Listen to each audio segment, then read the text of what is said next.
Para empezar a hablar de un paso de fe, creo que primero es importante que tengamos claro qué es un paso y qué es la fe. Porque se dice muy rápido, un paso de fe. Pero a mí me gusta cada vez que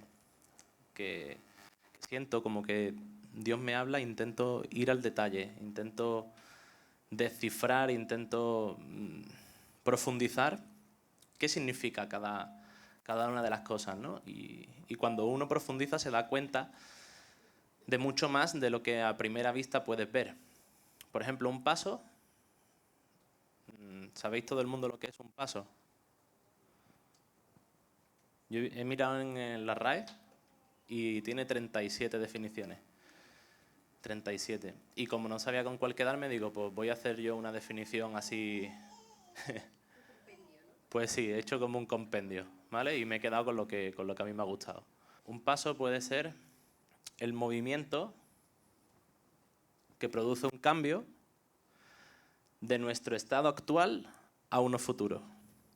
Es decir, implica movimiento, implica un cambio e implica estar en una situación presente y acabar en una situación futura, ¿vale? Tipos de pasos, hay un montón. Puede haber pasos por dirección, puede haber un paso adelante que implica valentía, ¿no? Implica acercarse, puede ser un paso atrás, que puede ser cobardía, o puede ser sabiduría también, ¿no? Puede ser un paso al lado, que es como evitando cualquier cosa, es como quitándose, ¿no? de ese sitio, evitando. Bueno, esta semana he descubierto un paso que me ha enseñado Juan de también, que es el paso del grillo, que es como una cosa así más complicada que qué. Pero ese es de movimiento también. Después, dependiendo de la magnitud del paso, puede existir también el paso de un bebé, como pronto veremos ahí a Chloe y a Ainhoa, ¿no? El paso de un bebé es como... Es un paso aparentemente inseguro, un paso pequeñito, pero es el primero de muchos. Es el primero de muchos. Después hay un paso normal también. El paso normal es el que damos cada día y que es necesario, ¿vale? Es un paso constante y que necesitamos para movernos en nuestro día a día. Luego están los pasos de gigantes. ¿Habéis escuchado los pasos de gigantes? Hay una frase por ahí que dice, un pequeño paso para el hombre y un gran salto para la humanidad, ¿no? Se supone que se dijo desde la luna, ¿no? No sé, eso cada uno que piense lo que quiera. Pero es un paso, por lo visto era un paso grande. Después, por el momento, podemos definir diferentes tipos de pasos. Está el primer paso, que es el que más cuesta, ¿no? Es como un paso que, coño, es el que arranca todo, pero es como el más difícil, ¿no? El primer paso. Luego está el paso a paso, que es como el cholo, paso a paso, partido a partido, ¿no? Es como, quizás no son grandes pasos ni pasos demasiado fuertes, pero al final es lo que te permite llegar a tu objetivo. Después tenemos el último paso. El último paso es el que todo el mundo quiere dar antes de llegar a la línea de meta, es como el último paso, ¿no? Después está el paso definitivo, que es como el paso que transforma tu vida, es el paso que estabas necesitando dar. No os voy a marear con muchos más, pero hay un par de ellos que sí me gustaría hablar. Uno es el paso en falso. El paso en falso es el que más caro cuesta. Es como el que no has calculado bien, ¿no? Como que me faltó un escalón, ¿no? Ese paso en falso, que puede ser metafórico o físico, pero que existe. Y luego, por último, tenemos el paso que lo cambia todo. El paso que lo cambia todo no siempre es el paso más grande. A veces es el paso más silencioso, pero es un paso que puede cambiarlo todo. ¿Sí? Pues hoy no vamos a hablar de ninguno de esos pasos, pero del paso... Pero ahí quedan, ¿vale? Tenía ganas de reflexionar con vosotros. 37 definiciones, o sea, había que juntarlas, ¿vale? Pero del paso que vamos a hablar hoy es un paso que a la vez puede abarcar todas. No es un paso que se vaya a medir en centímetros, ni se va a medir en kilómetros, ni en dirección, ni en tiempo, pero es un paso que puede ser el primero, que puede ser definitivo, que puede ser el que lo cambia todo, que es el paso de fe. Pero para entender bien cómo sería un paso de fe, tendríamos que saber qué es la fe. Porque si yo os pregunto ahora mismo qué es la fe, alguno puede decir, bueno, la fe es algo así como sentir paz interior. Error. No, la fe es como sentirse tranquilo de que todo va a estar bien. Error.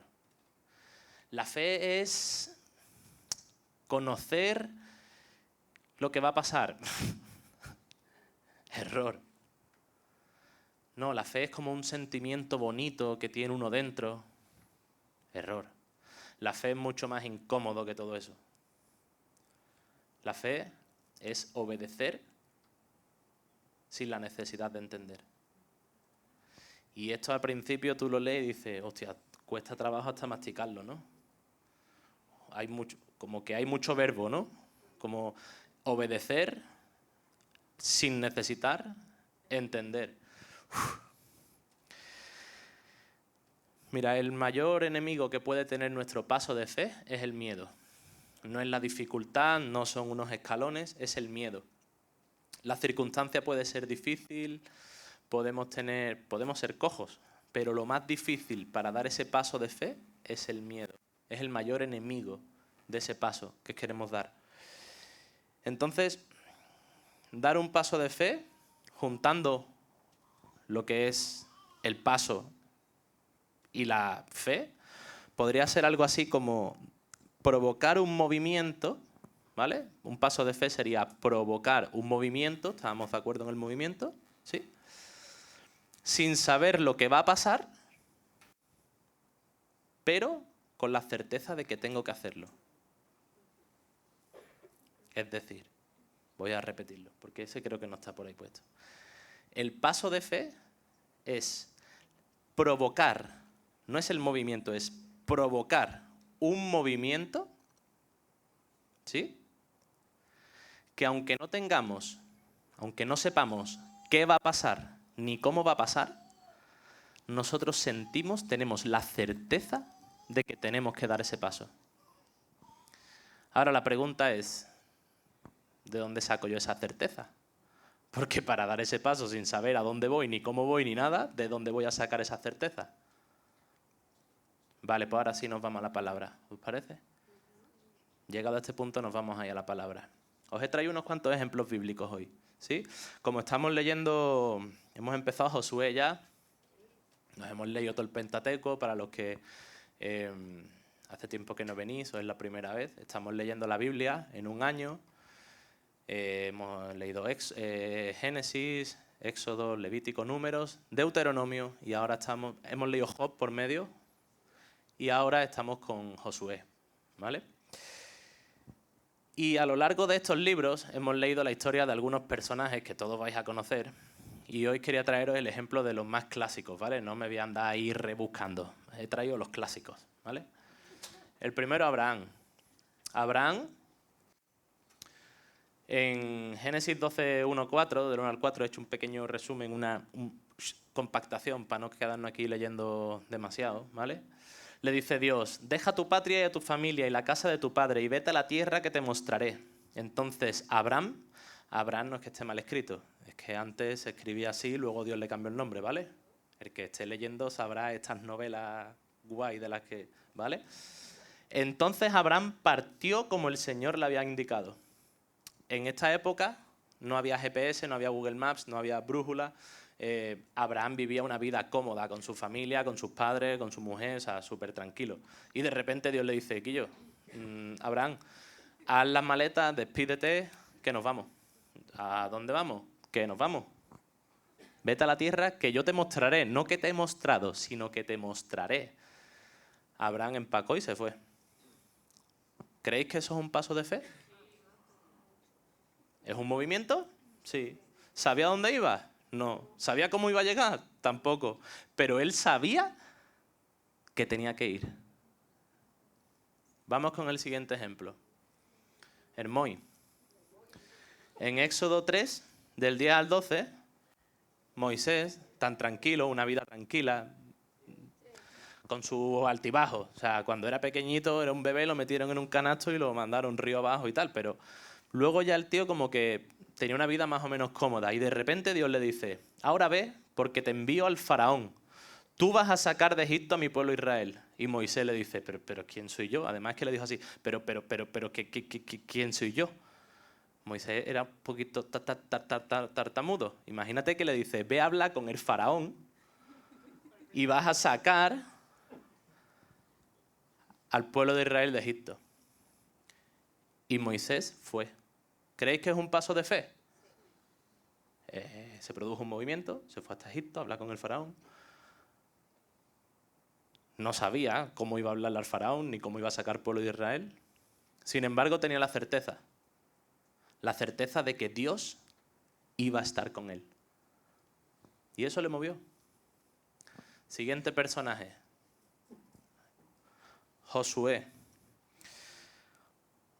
Josué entra donde otros dijeron que era imposible. Josué era uno de los 12 espías que cuando Dios al principio, o sea, los 40 años en el desierto podrían haber sido un par de meses, ¿vale? Lo que pasa es que al principio, cuando llegaron allí a la tierra prometida, cuando se divisaba la tierra prometida, tuvieron la idea de mandar 12 espías, 2 de ellos eran Josué, uno de los 2 que luego dieron un reporte positivo, era Josué, ¿vale? Pero Josué, después de ser uno de los espías y demás, y de escuchar a los otros 10 que era imposible conquistar la tierra prometida, Dios le habla y le dice, sé fuerte y valiente, no tengas miedo ni te desanimes, porque el Señor tu Dios está contigo donde quiera que vayas, para ir a conquistar la tierra prometida, cruzar el río Jordán. Josué, aquí, para mí es que hay una clave aquí, que es que dice, no le dice no tendrás miedo, no le está prometiendo que no va a tener miedo. Le está diciendo, no tengas miedo, directamente. Provoca un movimiento, ¿sí? Sabía cómo iba a cruzar ese río, que luego vamos a hablar de él, cómo iba a conquistar la tierra y tal. No, tenía la certeza, sí. Decía que Dios iba a estar en cualquier lado a donde él fuera. ¿Paso de fe? Os voy a contar a otro paso de fe. Nuevo Testamento, ¿vale? Pedro, en la barca, un temporal que no veas, una ola altísima. Y de repente una figura allí al fondo, se quedan mirándole y dice, Señor, sí, Pedro diciéndole, Señor, si realmente eres tú, ordéname que vaya hacia ti caminando sobre el agua. Y le dice Jesús, sí, ven. Entonces Pedro caminó sobre el agua hacia Jesús. ¿Es un paso de fe o no? Este estaba más claro, ¿no? Este estaba más claro. Pues las 4 cosas que relacionan a estos 4 personajes es lo mismo. Es la certeza que tenían que les hizo dar ese paso de fe. Y la certeza que tenían era la palabra de Dios. La palabra de Dios fue lo que les dio el impulso, la certeza para dar ese paso. Ahora bien, no todo el mundo que aparece en la Biblia dio ese paso de fe. Yo es que os he traído también un ejemplo del joven rico. El joven rico, Jesús cuando lo miró con mucho amor y le dice, mira, vende todo lo que tienes, da el dinero a los pobres y después ven y sígueme.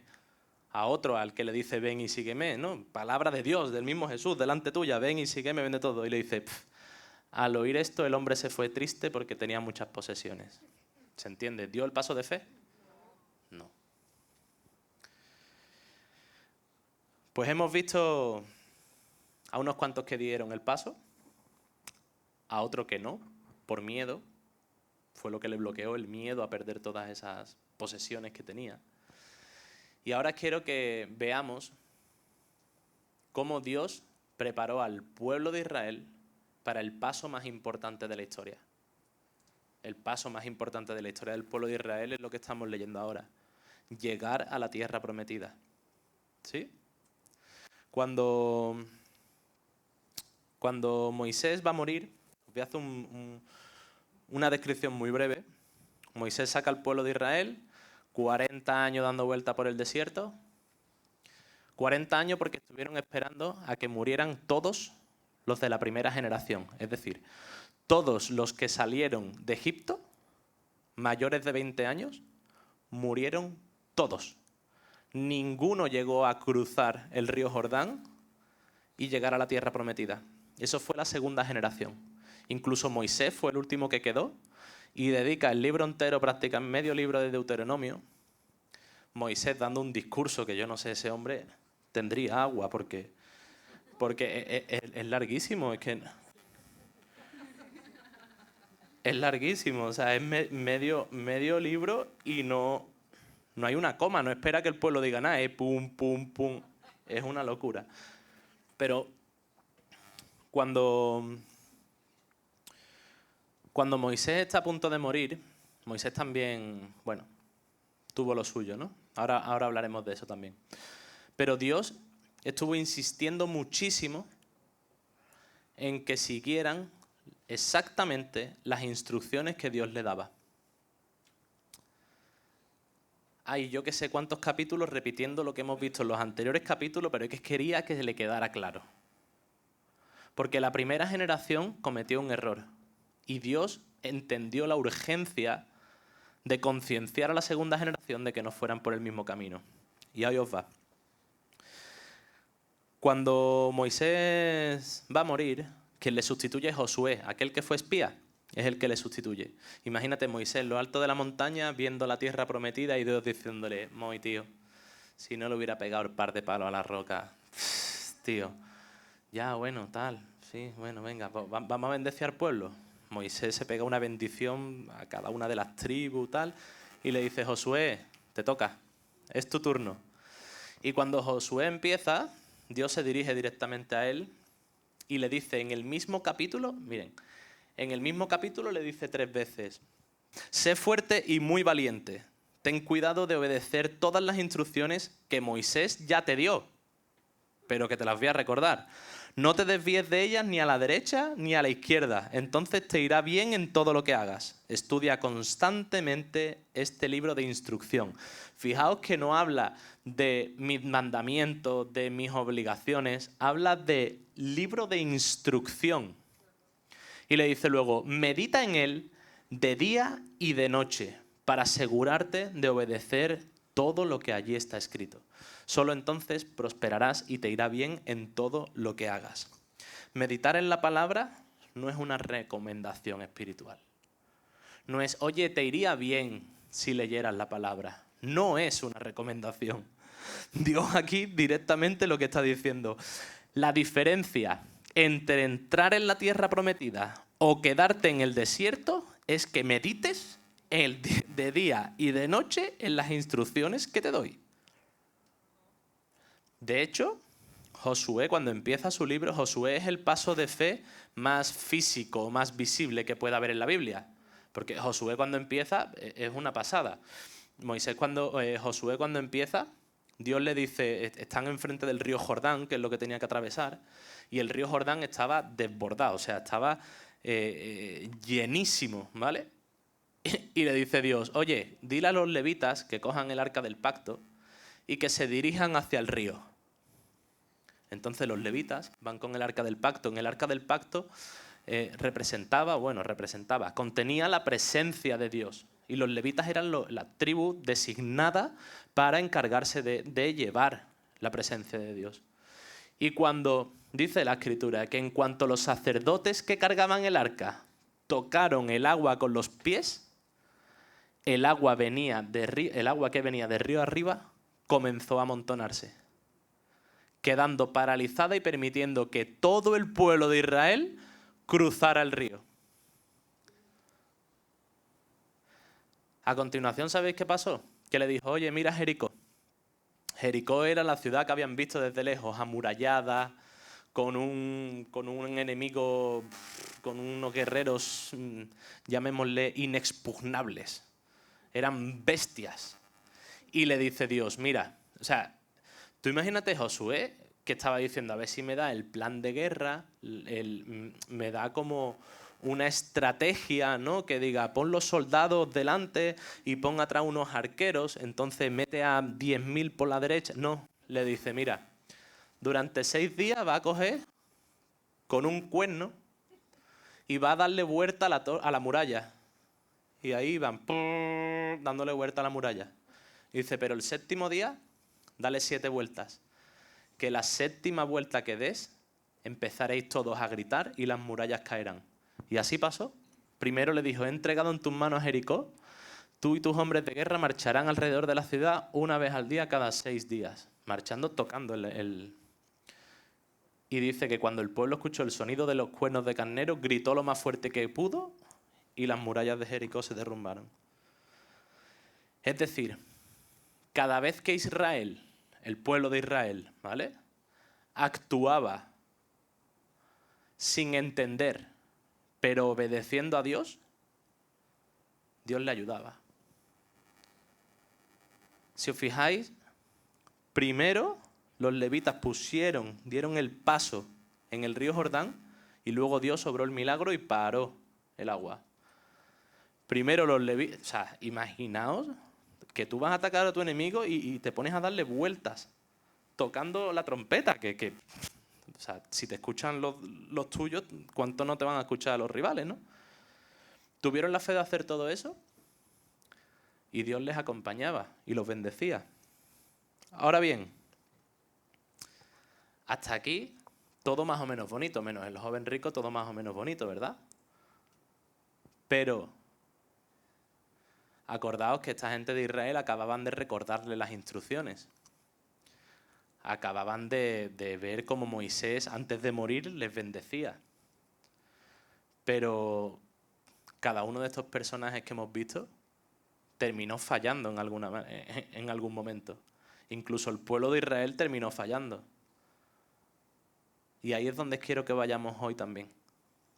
Porque Abraham, aunque Abraham saliera de su casa y demás, Dios le prometió un hijo.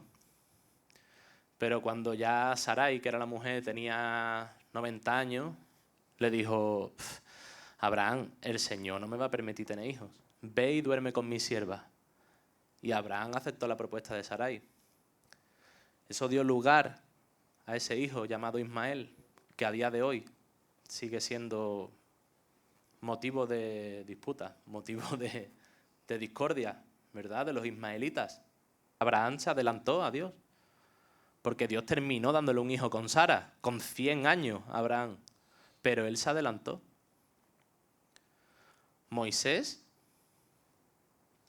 llegó a un punto en el que el pueblo de Israel le tenían harto, y cuando Dios le dijo, háblale a la roca que yo sacaré agua, Moisés estaba tan enfadado que levantó su mano, golpeó la roca 2 veces con el bastón y brotó agua a borbotones. Moisés golpea la roca cuando Dios no le pidió que golpeara la roca. Por esto, Moisés no entró en la tierra prometida.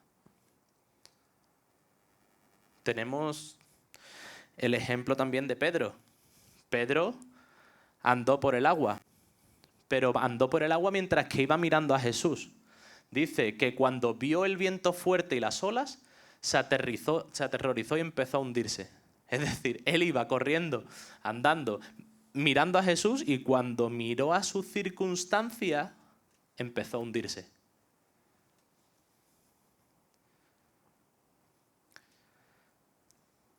Acán, uno de los de las tribus de Judá, una de las tribus, dice que cuando ellos habían obtenido victorias, había veces que Dios le decía, destruye todo, no te quedes nada para ti.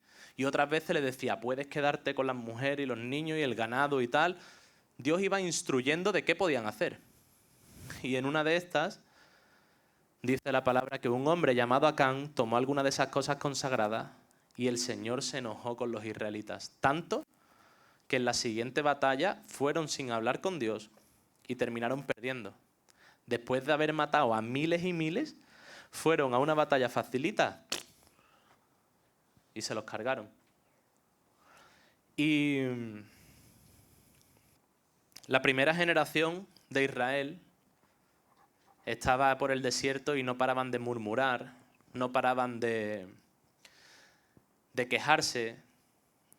Mira que habían visto el mar abrirse, habían comido maná, de todo, pero no paraban de quejarse, terminaron pues sin entrar en la tierra prometida. Pero Dios, después de esta generación, Dios le habla, como decíamos antes, con urgencia a la segunda generación. Y le dice, medita de noche y de día en la palabra, en estas instrucciones. ¿Y sabéis qué pasa? El otro día lo hablábamos en una clase que estábamos. Nuestra cabeza, nuestra mente, funciona como un ordenador. Ahora que está de moda, ahora que está en auge la inteligencia artificial, los superordenadores cuánticos y demás, nuestra mente tiene muchísimo más potencial que cualquier otro ordenador, pero funciona prácticamente como un ordenador. Es decir, tienes softwares instalados, programas instalados en tu mente, que cuando tú recibes un estímulo de fuera, cuando tú introduces datos, cuando viene algo a ti, dependiendo de los programas que tú tengas, vas a provocar una reacción. El problema de esto es que muchas veces instalamos cosas de las que no somos conscientes. ¿Cuántos de aquí le da a aceptar cookies cada vez que el internet le pide que acepte cookies? Nuestra mente está constantemente aceptando cookies. El problema está en que cuando un estímulo entra, el programa más reciente que hayas ejecutado normalmente es el que reacciona. Y eso lo que hace es que nosotros tengamos un pensamiento, puede ser que sea inconsciente, que nos da una emoción que a su vez provoca una reacción que, dependiendo del programa con el que lo abras, te lleva a una dirección o a otra. Si llevas días, semanas o meses sin leer la palabra de Dios, si llevas días, semanas o meses dejando que el mundo instale programas y aceptando cookies, lo normal es que cualquier estímulo a tu alrededor se ejecute con algo que la reacción no vaya a ir por el camino que Dios quiere para ti. Por eso, en Romanos nos dice claramente, no imiten las conductas ni las costumbres de este mundo, más bien dejen que Dios los transforme en personas nuevas al cambiarles la manera de pensar. Permitan que Dios les renueve la mente. De la única manera en la que podemos renovar la mente es constantemente meditando de día y de noche en la palabra de Dios. Y os quiero aclarar una cosa más. Para tú tener fe no hace falta entender, ya lo hemos dicho. Para tú creer no hace falta que pase por tu razonamiento lógico. Y me explico mejor aún para que lo entendamos. Si tú coges un programa que se llama Biblia y tú dices, me la creo, me la instalo y todo lo que venga a mi alrededor quiero que pase por aquí para yo dar una reacción, no es lo mismo a que si yo cojo la Biblia y empiezo a cuestionar con mi razón y con los programas que tengo instalados lo que pone en la Biblia. Porque a lo mejor estás hablando con un amigo, con tu vecino, y te dice, oye, sí, yo creo en Dios, pero es que yo lo de Adán y Eva, tío, yo creo más en la ley de la evolución. Si tú tienes instalado el software de la Biblia, le vas a decir, bueno, pues lo siento, hombre mono. Yo soy hijo de Dios. Si tú eres hijo de un mono, tú eres un hijo de un mono. Pero yo soy hijo de Dios. Y no nos vamos a dejar influenciar por esas corrientes que puedan venir alrededor. Pongo este ejemplo chorra, porque es un ejemplo chorra y es echarte una risa. Pero puede provocar que si nosotros no tenemos instalado, sino que estamos con otros programas juzgando lo que ahí pone, puede ser que realmente no estemos creyendo y no tengamos fe. Y la única manera de alimentar nuestra fe y no quedarnos sin gasolina es meditando noche y día. Sabéis que a mí me gusta ser muy estructurado. Os voy a dar 5 claves.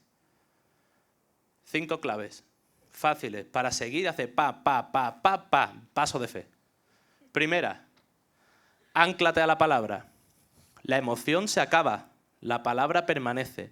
La emoción es una consecuencia del pensamiento inconsciente que procesas con esos programas que te instalas. Dice Salmo 119, tu palabra es una lámpara que guía mis pies y una luz para mi camino. Precioso. Segunda, obedece aunque tengas miedo. El miedo no desaparece para que des el paso. Das el paso y entonces el miedo desaparece.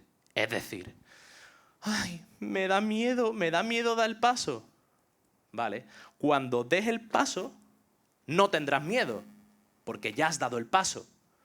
Pero si te quedas aquí, Dios no te va a quitar el miedo para que tú des el paso. Los levitas dieron el paso y cuando dieron el paso, el agua se quedó arriba para que todos cruzaran. ¿Sí? Tercero, alimenta la fe, no la dejes morir. Medita en la palabra día y noche.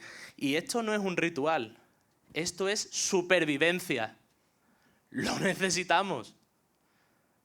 Necesitamos tener actualizado nuestro programa, porque si no se queda obsoleto.